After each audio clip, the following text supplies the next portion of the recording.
Good day. My name is Sharon Little. I'm one of the marketing team and a grad from Music for People. And this is part of our series talking to some of all of the presenters actually for our upcoming SummerBreeze MusicFest on June 12th. Sidebar, early bird deadline for registration for early bird pricing is this Friday, just so you know. And tonight, I'm so glad to meet Leanne Darling, who just for the record is not related to David Darling. So we'll just get that set up right now. I know there's always Disclaimer. confusion. There's a disclaimer. However,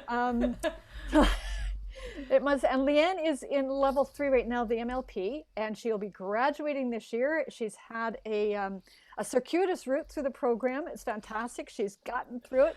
And Leanne, you've got your session. Let's talk a bit about your session on songwriting. So Yeah. and its connection to improv and what you're doing and what people can expect when they come to your workshop on the 12th. Awesome. So, I'm not a songwriter by trade. I'm a classically trained musician by trade. But so through the pandemic and through kind of this process I've been going through this year and last couple years actually, we kind of stumbled upon the songwriting. So I'm in I have a collaboration with the fellow artist. Tiffany Dumichel is the voice professor at University of Buffalo, and I'm the viola professor. And we started a creative collaboration by giving creative workshops. Now, these workshops have MFP in them and music improv in them, but they're also using writing and poetry and dance movement, and we like to incorporate a little bit of everything because we feel like different mediums speak to different people. Yep. And so we had just gotten a grant to do in-person workshops when everything shut down. So we had to figure out a way to connect with people online and also a way to kind of get the word out and have people really understand what we're doing, because we did have challenges getting people to come out, Right. Yep. in the beginning, like, what is this?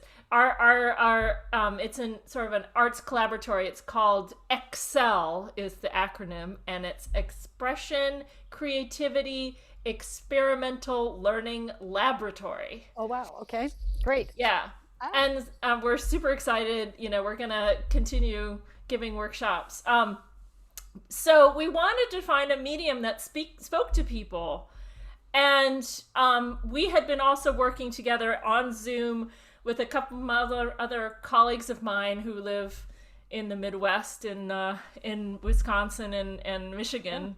And we'd been just working through different things. And one of them put something to my attention called the February Album Writing Oh yes. Month. I know about that. Yeah. And so this was in February, and so he gave us all kinds of ideas because he did it. He did it last February and he did it this February. And sort of all these we started doing all these exercises geared towards songwriting. And we discovered, wow, we had some incredible sessions with these exercises that deal with music, but then also deal with words and how, words are kind of this vehicle, right? So you're bringing music for people approach and principles and games into songwriting. Yeah, and working with words in a similar way that we work with kind of music, Can you give an example about how something that just an idea of a short idea of something that you might have people go through on the 12th so that we have an idea what's going on? So, like, I'll give you an example of two exercises. One really basic one that we do is we get kind of the groove going, and instead of like the call and response, we do kind of phrases. Okay. Or we start with one word and we go around and do the rhyme. So like, Shall we do a demo? Yeah, let's sure. So I really have the time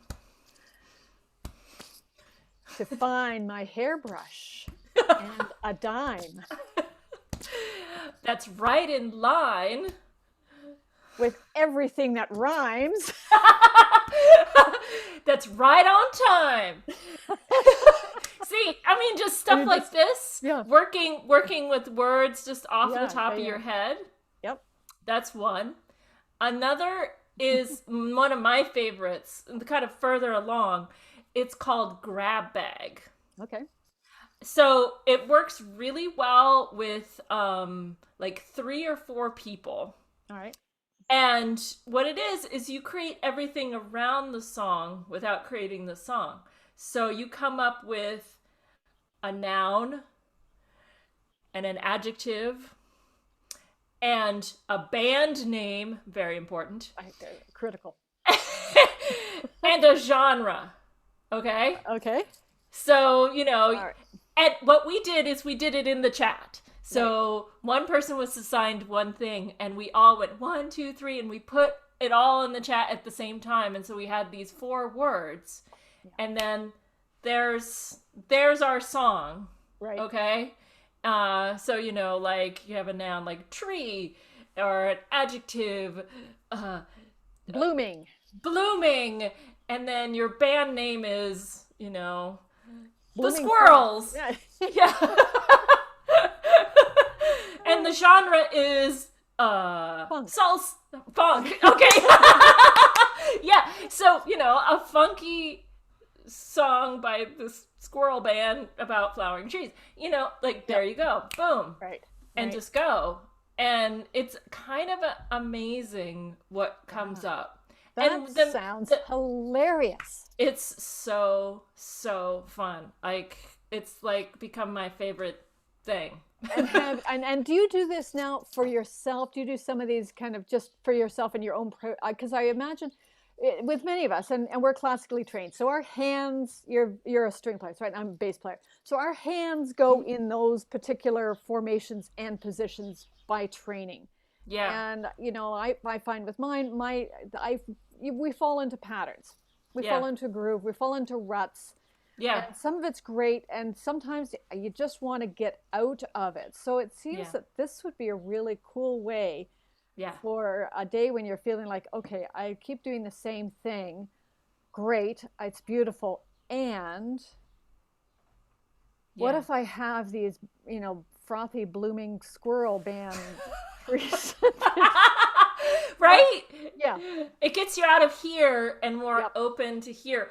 Yep. And I think too, it's also the other couple of word exercises that we're gonna do that gets us really, because music are words, right? Mm-hmm. Wasn't it like Victor Wooten say? I forget. Yeah.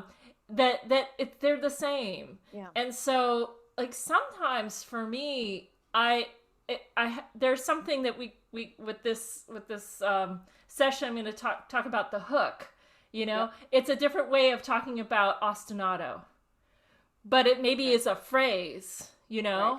Like I just and that phrase could like maybe describe an emotion or something you're going through on a particular day. Like everything that's going on is just so outrageous. Yeah. So I sat down one day and I just wrote a song about, it's just called Outrageousness.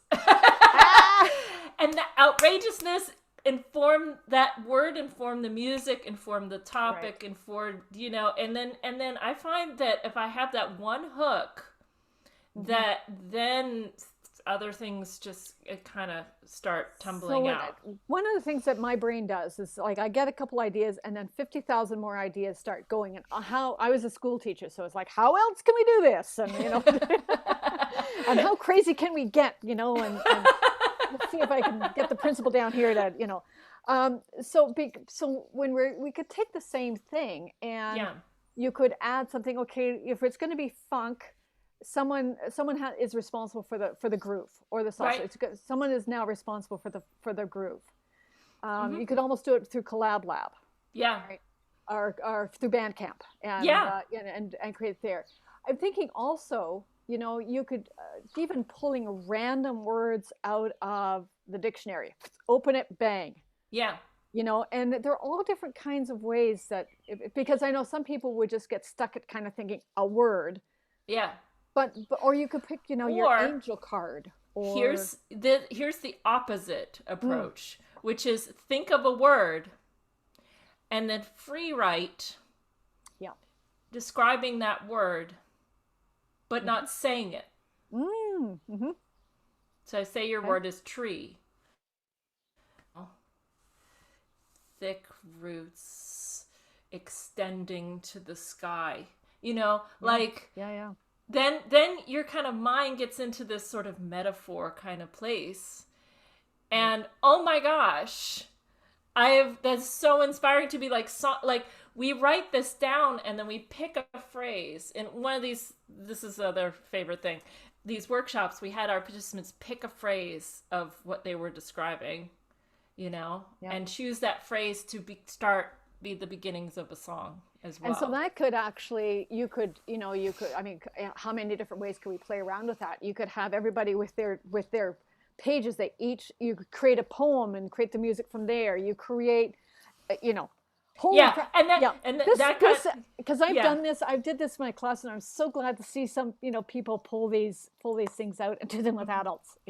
yeah, Yeah. yeah. And I don't know, for me, it's so fulfilling because I think just the songs, and it's so powerful. I mean, music is so powerful, Yeah. but I think we're all walking around in our little houses and just needing as many different ways of expressing ourselves and expressing this weirdness that we're all feeling.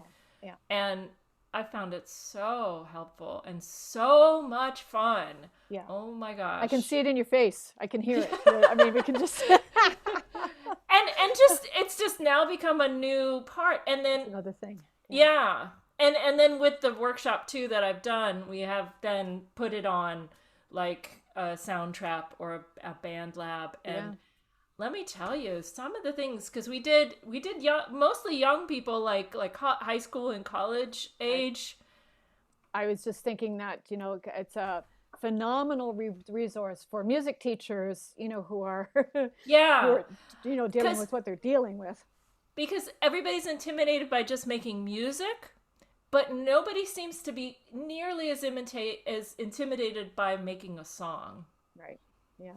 You Or coming know, up with a word. or coming up with a word, You know.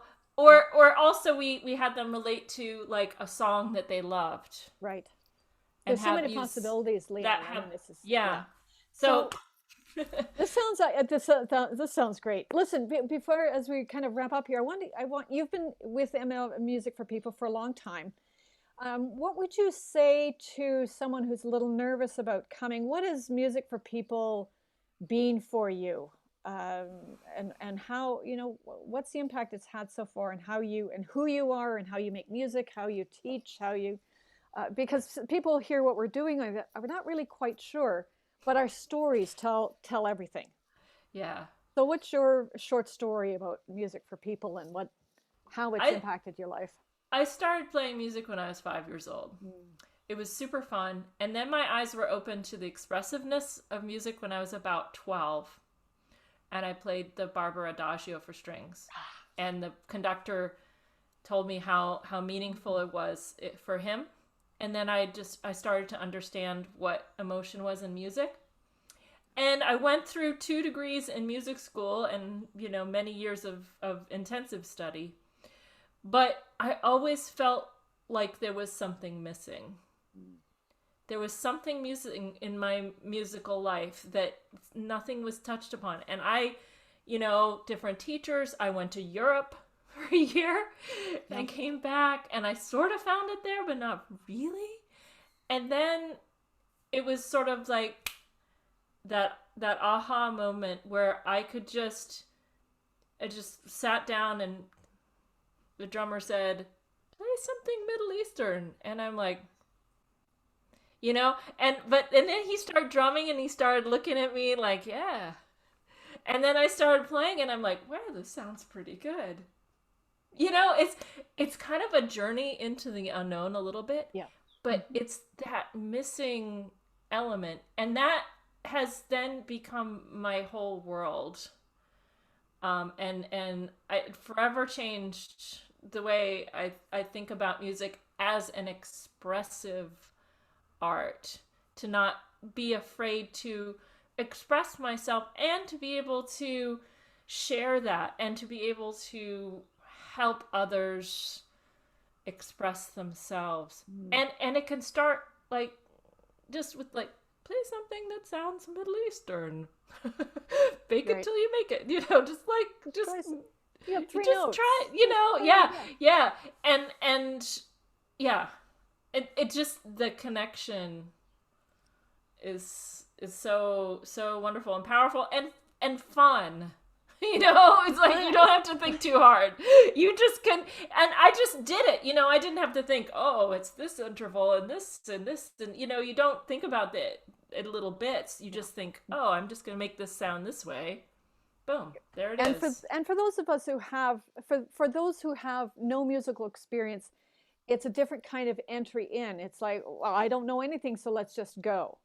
Yeah, Or that, but there's, I don't know anything. Oh, so I don't know anything. I don't know if I can. So we're always working with that. For those who are classically trained, is I've got a lot of stuff, you know, where do and I start? where do I start? And if it's not written down, the wrong note is always is that first thing we have to get Yeah.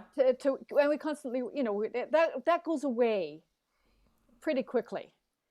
It And does, yet, well, although personally I did still do. I mean, I was so indoctrinated into this kind of valuation system yeah, and striving to be perfect or just the optimal, and fast mastery and of the instruments and yeah, learn this and yeah, and it took and I think that's why I've kind of cycled through music for people a few times. Is because I needed to kind of come to a place where it's all good and yeah, and also realize what music meant to me personally. yeah. I love What that. is music to me personally? Is it's a means of expression, and it's also a craft and it's also a profession, but it just to come home to that. And I think the pandemic actually helped me with that, helped Hmm. me even clarify that even more. You just start to think about what's important. What does really Exactly. music really mean Yeah. to you? If you can ask yourself that question and really answer it in, not just this way, but That's a cliche. Yeah. this kind of from the heart, Mm. how does it move you? Then And then we'll you're in just to, pretty good shape. yeah, exactly. And just to finish that thought, I find that uh, when we have skills or technique or craft and finger patterns we know, and then we release and open up and we play from the heart, Yeah. we don't lose anything. All of No. those skills are still there, and we get to use them in whole new ways. Yeah. Um, so when we go back to play Barber's Adagio, or go back to play Chopin, or go back, and we come back and then play something that we've played before, it's a whole other piece of music, Yeah. another It's experience. it's this whole kind of holistic way of thinking Yeah, about yeah, music. so important, Yeah. I so mean, it's important. like Alina said, just try and be virtuosic, play virtuosically. And I did that, and then I went to a piece that I'd been struggling with, and I just said, okay, I'm just going to be virtuoso. And blah, blah, blah. And I'm like, oh my gosh. Yeah, I was yeah. amazed at how much better I played it. It was That it was was really one of cool. David's games was, okay, like, just move your fingers fast, because we're trying and this, and then put it on your instrument. Yeah. And it breaks a lot of stuff. It's the feel of And it then it that just, yeah. Yeah. okay, wow, Yeah. now I can really sink into this and go back. Listen, Leanne, this has been such a delight to actually get to talk to you personally for a few minutes. Usually it's, somewhere online, and we don't, Yeah. I never have You're actually met that you're that physically. little You're box that little there. box. You're over there in the Brady Bunch. So thank you so much. I think this Sure. is going to be a phenomenal workshop for those of you. Again, this is Leanne Darling. Her workshop will be songwriting, but it's one part of 17 offerings at SummerBreeze MusicFest, online all day, June 12th. Early bird registration is on now until Friday, May 28th. And we have graded levels of tuition because we want to make it accessible. So lots of things for everybody else. Leanne, thank you very much. Have a great evening, and Thank you. we'll see you on the 12th. Yes, thank you. Thanks. Bye.